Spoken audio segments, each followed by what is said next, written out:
রাব্বুল আলামিন বলেন, এ বান্দা, আমার আল্লাহ স্পষ্ট করে বললেন, ফাআম্মা মান তাগা ওয়া আথারাল হায়াতাদ দুনিয়া ফাইন্নাল জাহিমা হিয়াল মাওয়া। আমার আল্লাহ এবার বললেন, এ মহিতপুরের মানুষ ভালো করে শোনো, ওই দুনিয়াতে জান্নাতি কারা চিনে এলাও, ওই দুনিয়াতে জাহান্নামী কারা তোমরা ভালো করে শোনো।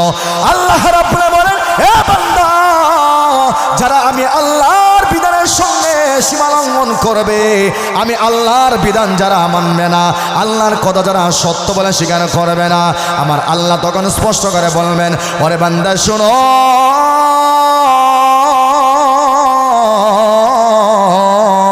আমার আল্লাহর কথার মধ্যে কোনো সন্দেহ আসেনি?